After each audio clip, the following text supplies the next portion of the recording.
Hello and welcome friends, स्वागत है आपका इस नई वीडियो में। फ्रेंड्स, आज हम लोग पढ़ने वाले हैं क्लास 12 फिजिक्स का मोस्ट इंपॉर्टेंट टॉपिक स्वप्रेरण गुणांक और अन्योन्य प्रेरण गुणांक, जो कि आपको यहाँ पर दिख रहा होगा, लिखा हुआ है स्वप्रेरण गुणांक और अन्योन्य प्रेरण गुणांक।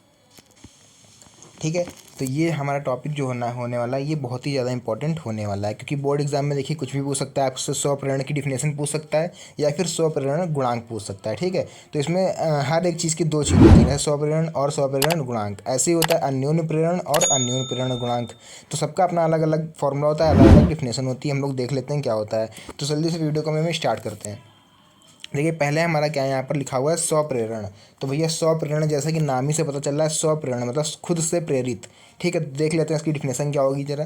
जब किसी कुंडली में प्रवाहित होने वाली वैद्युत धारा के मान में परिवर्तन किया जाता है। ठीक है, फॉर जैसे आप लोगों ने ट्रांसफार्मर अगर पढ़ा होगा तो वहाँ पर प्राथमिक कुंडली द्वितीयक कुंडली दो नाम होते हैं। तो लिखा है कि जब किसी कुंडली में प्रवाहित होने वाली धारा अगर उसमें हम करंट प्रोवाइड कराएं तो उसके फ्लक्स में क्या होता है, चेंज होने लगता है। जिससे क्या होता है, सबसे पहले तो फ्लक्स तो खैर बाद में चेंज होगा, लेकिन जैसे हम इसमें करंट फ्लो कराएंगे तो करंट पूरे परिपथ में घूमेगी। ठीक है, तो पूरे परिपथ में घूमेगी मतलब धारा के मान में परिवर्तन किया जाता है। ठीक है, तो कुंडली से गुजरने वाली वैद्युत बल रेखाओं की संख्या में भी परिवर्तन होता है। तो जो कुंडली से वैद्युत बल रेखा निकल होंगी उसमें भी क्या हो जाएगा, चेंजमेंट हो जाएगा, जिससे कुंडली में प्रेरित धारा उत्पन्न हो जाती है। यही घटना जो कहलाती है स्वप्रेरण कहलाती है। ठीक है, तो मतलब यह एक तरह से अपने ही परिपथ में अपनी कुंडली द्वारा प्रेरित हो जाती है, इसीलिए इसको यहाँ पर बोला गया है स्वप्रेरण।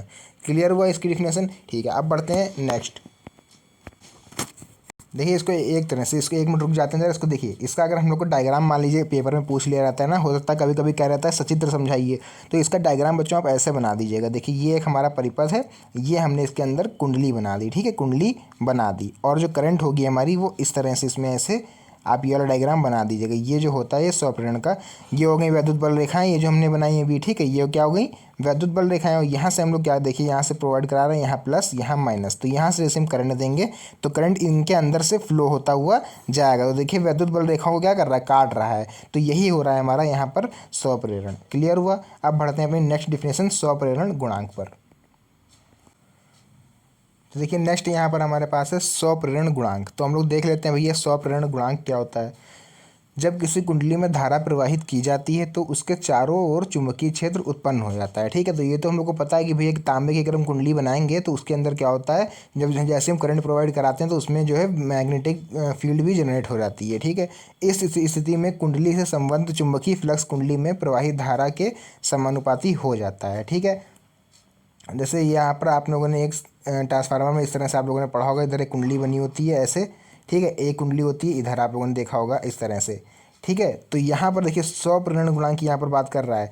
तो फिलहाल यहाँ पर ट्रांसफार्मर ये तो डायग्राम हो गया हमारा, लेकिन यहाँ पर अगर हम एक चीज़ देखें अगर ध्यान से, तो आपका जो फ्लक्स में जनरेट होगा, जैसे ये हमने ऊपर आप लोग को एक डायग्राम बना के बताया था। ठीक है, कि वैद्युत बल रेखाएं इस तरह से थी।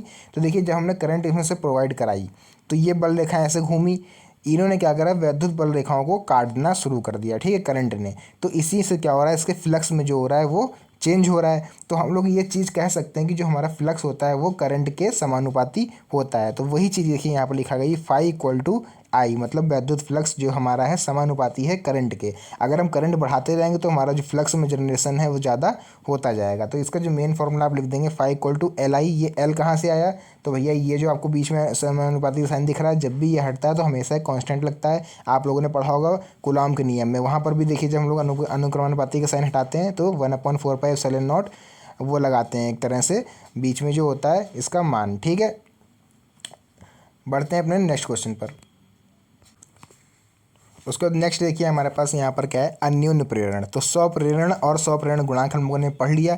अब जो हमारा दूसरा टॉपिक था अन्योन्य प्रेरण, उसको हम लोग देख लेते हैं। तो अन्योन्य प्रेरण जैसा कि नाम से पता चल रहा है, अन्योन्य मतलब अन्य को प्रेरित करने वाले को ही हम लोग बोलेंगे अन्योन्य प्रेरण।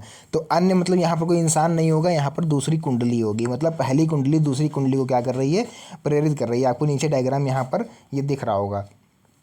तो इसकी डिफिनेशन देख लेते हैं जरा क्या होगी।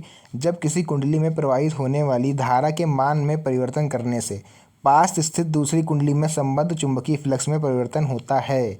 ध्यान समझिएगा, जैसे मान लीजिए हम लोगों ने क्या करा, इस कुंडली में हम लोगों ने करंट प्रोवाइड कराई, आई आप लोग को दिख रहा होगा, इसमें हमने क्या करा, कुंडली में करंट फ्लो करवा दी। तो ये जो दूसरी कुंडली रखी है इसमें क्या होगा, एक प्रेरित विद्युत धारा बहने लगेगी, इसी से प्रेरित होकर एक धारा बहने लगेगी। अब जब विद्युत धारा बहने लगेगी तो यहाँ पर क्या होने लगेगा, फ्लक्स में चेंज होने लगा, क्योंकि करंट ऐसे घूमेगी ना कुंडली वाइज, तो इसमें क्या होगा, एक फ्लक्स में चेंज होने लगेगा। और फ्लक्स में चेंज होता है तो आप लोगों ने, अब ज़्यादा आगे नहीं जाएंगे तो ईएमएफ जनरेट होता है। तो अगर हम इसी को आगे बढ़ा दें तो अभी देखिएगा, इसको आप लोगों ने कहाँ पढ़ रखा है, आप लोग को याद आएगा। अभी ये हम लोगों ने पढ़ा था इसको ट्रांसफार्मर में, आप लोग को याद आ गया होगा। यहाँ पर फ्लक्स में चेंज होता था, ये P1, और इधर जो कुंडली होती थी इसको हम लोग बोलते थे यहाँ पर P2। ठीक है, तो कहने का मतलब ये क्या है, अन्य को प्रेरित कर रही है। देखिए करंट कहाँ बह रहा था, इसमें, अगर इसमें देखें करंट इसमें बह रहा है, लेकिन इसने क्या करा, इस कुंडली को भी प्रेरित कर दिया, तो इसी को बोलते हैं अन्योन्य प्रेरण। अब देखिए इसकी डिफिनेशन देखिए ध्यान से, कि जब किसी कुंडली में प्रवाहित होने वाली धारा के मान में परिवर्तन करने से इसके मान में अगर हम जैसे जैसे चेंज करते जाएंगे तो पास स्थित दूसरी कुंडली में भी संबंध चुंबकीय फ्लक्स में परिवर्तन होता है। तो जो इसके पास रखी हुई है, मतलब कि ये कुंडली, इसमें भी विद्युत धारा चेंज होगी, विद्युत धारा चेंज होगी तो उसके फ्लक्स में परिवर्तन होता रहेगा, जिससे दूसरी कुंडली में प्रेरित धारा उत्पन्न हो जाती है। यही घटना अन्योन्य प्रेरण कहलाती है। तो इसी फ्लक्स में चेंज हो रहा है तो यहाँ पर करंट बह रही है, जिसको हम लोग क्या बोल रहे हैं, प्रेरित धारा कह रहे हैं। तो यही होता है मेरा अन्योन्य प्रेरण। ठीक है, इसका एक डायग्राम और हम लोग बना सकते हैं, वो ज़्यादा सिंपल होता है, वो आप देख लीजिए। ये भी बना देंगे तब भी ठीक है, वरना आप लोग ये वाला बना दीजिएगा। देखिए यहाँ पर कुंडली आप लोग को ऐसे दिख रही होगी, एक रखिए, ये बगल में एक और कुंडली ऐसे रख दीजिएगा, और यहाँ पर क्या करिएगा, एक तरह से ऐसे विद्युत बल रेखाएं दिखा दीजिएगा। तो यही, ये भी हमारा डायग्राम होता है अन्योन्य प्रेरण का। उसका देखिए नेक्स्ट, देखिए यहाँ पर हम लोग देखेंगे अन्योन्य प्रेरण गुणांक क्या होता है। तो देख लेते हैं अन्योन्य प्रेरण गुणांक क्या होता है। जब प्राथमिक कुंडली में प्रवाहित धारा के मान में परिवर्तन किया जाता है, मतलब जब प्राथमिक कुंडली में प्रवाहित धारा, जैसे ये आपकी प्राथमिक कुंडली थी, ऊपर दिख रहा होगा आपको, ये जो हमारी प्राथमिक कुंडली थी, तो इसमें क्या कर रहे थे हम, प्रवाहित धारा के मान में परिवर्तन कर रहे थे, तो द्वितीय कुंडली से संबंध चुंबकीय फ्लक्स का मान फाई हो जाता है।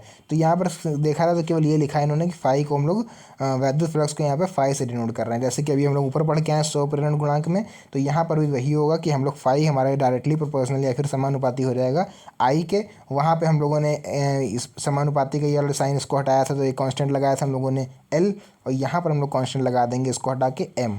ठीक है, जहाँ पर एम क्या होता है हमारा बच्चों, एम होता है एक समानुपाती नियतांक होता है। ठीक है, जिसे कुंडली का अन्योन्य प्रेरण कहते हैं। तो उसका देखिए जो फाइनल हमारा बन के आएगा फॉर्मूला, वो फाइनल फार्मूला आपका ये वाला होगा। ठीक है, तो आप ये वाला भी लिख सकते हो और आप लोग ऊपर ये वाला भी लिख सकते हो, दोनों में से आप कोई भी लिखोगे वो हमेशा हमारा सही माना जाएगा।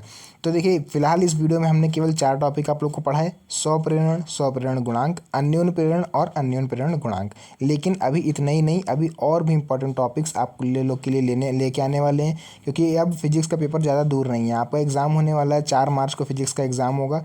और अभी तक जिन बच्चों की तैयारी कुछ नहीं हो पाई है, कोई परेशानी की बात नहीं है, आप जाइए चैनल पर विजिट करिए, सारे इंपॉर्टेंट क्वेश्चंस एक तरफ से पढ़ना स्टार्ट करिए, और अभी भी आप लोग की तैयारी अच्छी तरह से हो सकती है। ठीक है, जिन बच्चों ने पढ़ लिया है उनकी सब तैयारी है, उनके लिए ऑल द बेस्ट, और जिन्होंने नहीं पढ़ा है उनके लिए भी all the best for board exam. तो मिलते हैं नेक्स्ट वीडियो में और अच्छे और इंटरेस्टिंग टॉपिक के साथ, तब तक के लिए धन्यवाद।